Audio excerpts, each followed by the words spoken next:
jeunes migrants. Plutôt que d'accepter la proposition d'évacuation immédiate par la préfecture de police, la direction de la Gaîté Lyrique, un opérateur privé, a préféré maintenir l'occupation, suspendant ses activités culturelles, tout en continuant à percevoir les subventions municipales.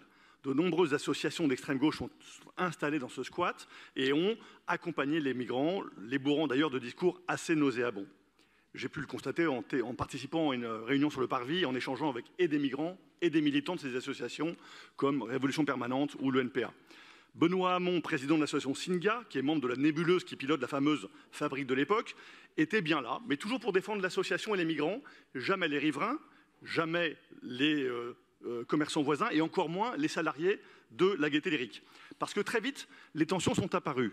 Rixes, agressions, trafic de stupéfiants, consommation de drogue dans le square adjacent, ambiance délétère pour tout le voisinage.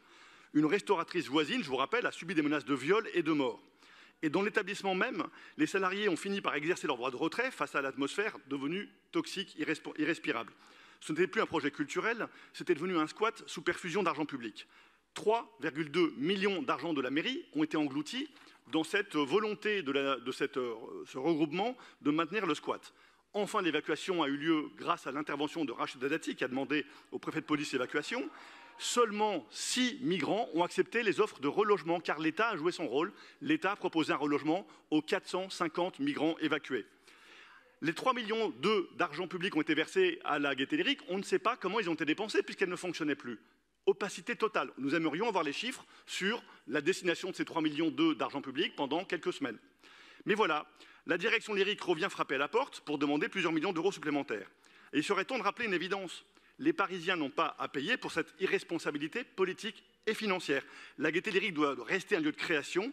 Elle est devenue le symbole d'une gestion idéologique, opaque et manifestement dispendieuse.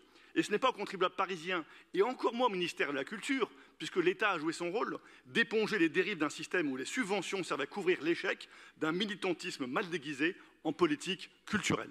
Nous voterons contre ces vœux.